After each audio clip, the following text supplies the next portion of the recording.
Paz, meus irmãos e irmãs. O nome da minha mensagem de hoje é um tema bastante conhecido e acredito que todos vocês conhecem alguém com esse perfil. E vamos falar sobre o porquê não ser assim. O nome da minha mensagem de hoje é Geração Profetada.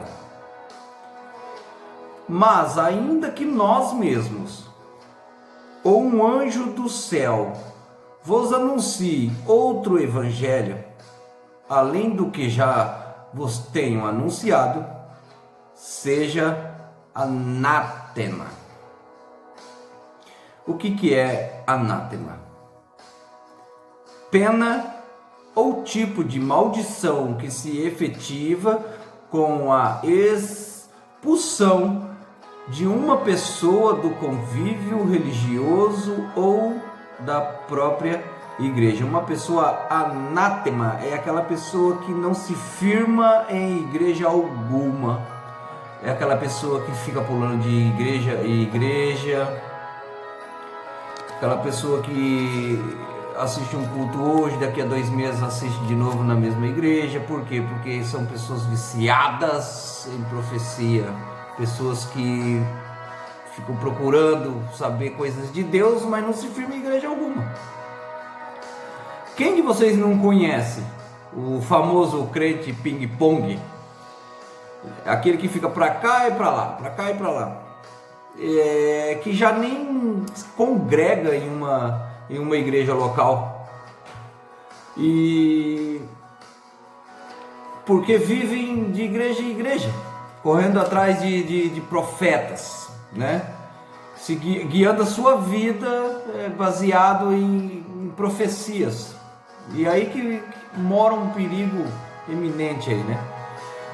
Irmãos, nunca aceitem uma profecia que não passe pelo crivo da palavra do Senhor.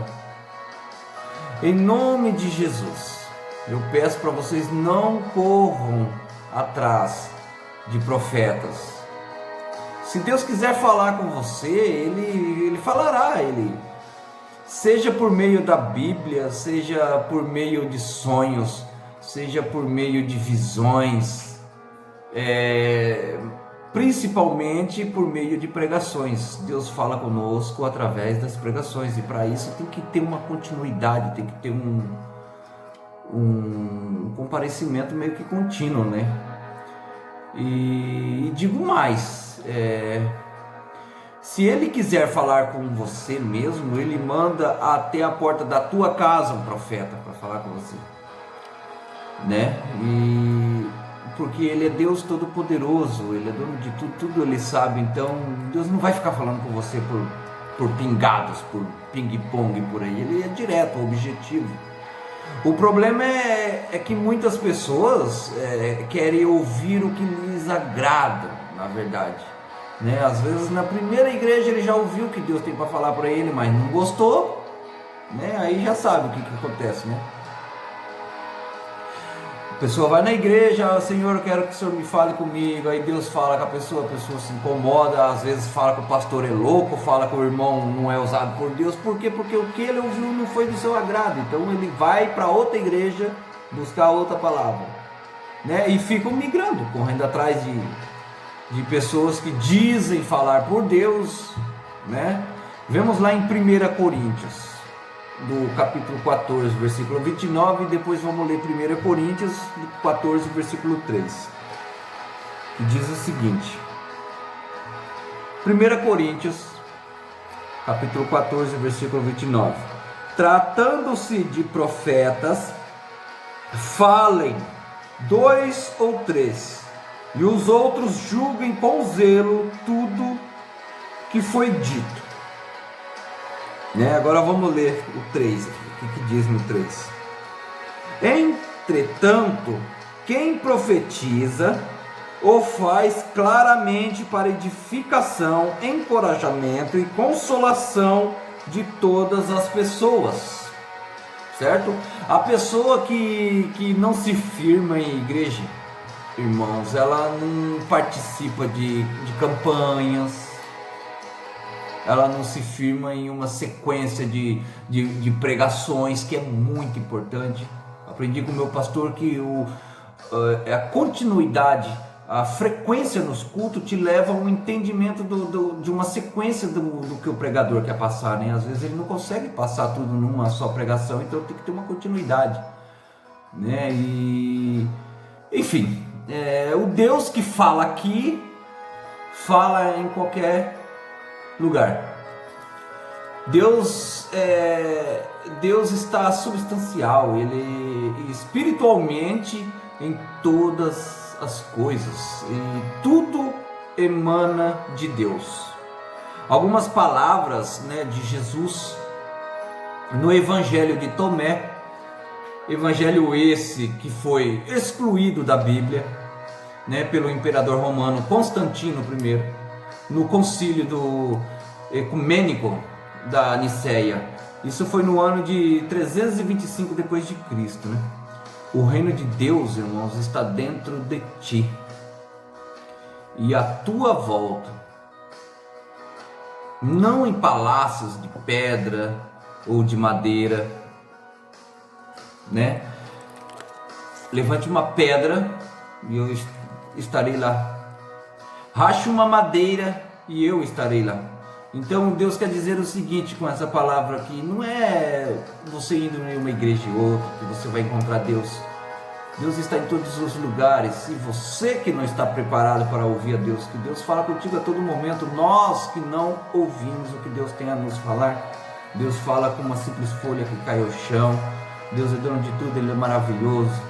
Jesus Cristo vem nos ensinando há quanto tempo buscar a Deus, e nós buscamos muitas vezes em outras pessoas e perdemos a capacidade de dobrar os nossos joelhos e clamar a Deus, né? Esse evangelho, irmão, que eu estava falando foi retirado, pois continha passagens narradas de Jesus, né, que não favoreciam os ideais da igreja para aquela época, né? Jesus dizia, irmãos, lá em Mateus capítulo 7, versículo do 15 ao 23, ele dizia o seguinte, vou ler para vocês, ó. Mateus 7, versículo 15 ao 23. Acautelai-vos quanto aos falsos profetas. Eles se aproximam de vós disfarçados de ovelhas, mas no seu íntimo são como lobo devoradores. Pelos seus frutos os conhecereis. É possível alguém colher uvas de um espinheiro ou figos de ervas daninhas? Assim sendo, toda árvore boa produz bons frutos, mas a árvore ruim dá frutos ruins. A árvore boa não pode dar frutos ruins, e nem a árvore ruim produzir frutos bons. Toda árvore que não produz bons frutos é cortada e atirada ao fogo. Nem todo aquele que diz a mim, Senhor, Senhor, entrará no reino dos céus, mas somente o que faz a vontade do meu Pai que estás nos céus. Muitos dirão a mim naquele dia, Senhor, Senhor, não temos nós profetizado em teu nome? Em teu nome não expulsamos demônios? E em teu nome não realizamos muitos milagres? Então lhes declararei: nunca os conheci. Afastai-vos da minha presença, vós que praticais o mal. Então o que essa palavra quer dizer? Afaste desses falsos profetas, porque eles serão condenados no dia do juízo final, irmãos. Isso aí, no dia do julgamento, Deus vai falar: afaste-se de mim. Profetizou, curou, expulsou. Já aprendemos outras vezes que pessoas são capazes de expulsar no nome de Jesus, né? Já temos outras passagens que falam claramente que o demônio ainda fala: conheço Jesus, conheço Paulo, e vocês quem são, né? Então, irmãos, o grande dia está próximo, Jesus Cristo está voltando. Não fique longe de Deus, irmãos. E se você não se firmar em uma igreja, eu digo a vocês, é muito mais fácil você se afastar de Jesus, porque você não tem um respaldo espiritual, você não tem um líder que te acompanha. Vocês acham que é fácil a vida de um pastor?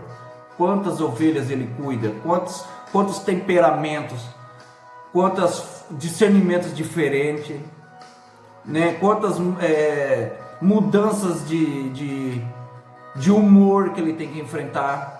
Então eu costumo dizer que para ser um pastor você tem que ser meio que bipolar, né? Você tem que estar uma hora feliz, uma hora triste, uma hora nervoso. Você tem que agir conforme o que vem, buscar ajuda, né? Então não é fácil.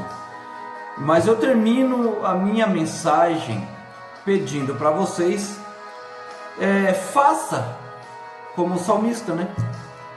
Alegrei-me quando me disseram, vamos à casa do Senhor. Esse momento de quarentena nos serviu para quê? Para fazer muitas pessoas reflitam. Eu vejo muitas pessoas reclamando que as igrejas estão fechadas. Prestem bem atenção, irmãos, e me corrijam se vocês não concordam comigo. Eu vejo muitas pessoas reclamando que as igrejas estão fechadas, porém essas mesmas pessoas são aquelas que vão para dentro da igreja e ficam conversando durante o culto, mexendo no celular, não prestam atenção na palavra. Aí o que acontece, irmãos? No fim do culto vão lá atrás do pregador que é de fora, atrás de profecias. Por quê? Porque não prestou atenção no culto. Deus falou com ela, ela estava dormindo.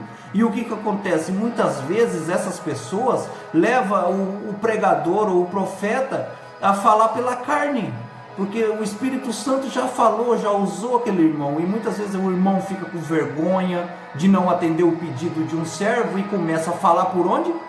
Pela carne.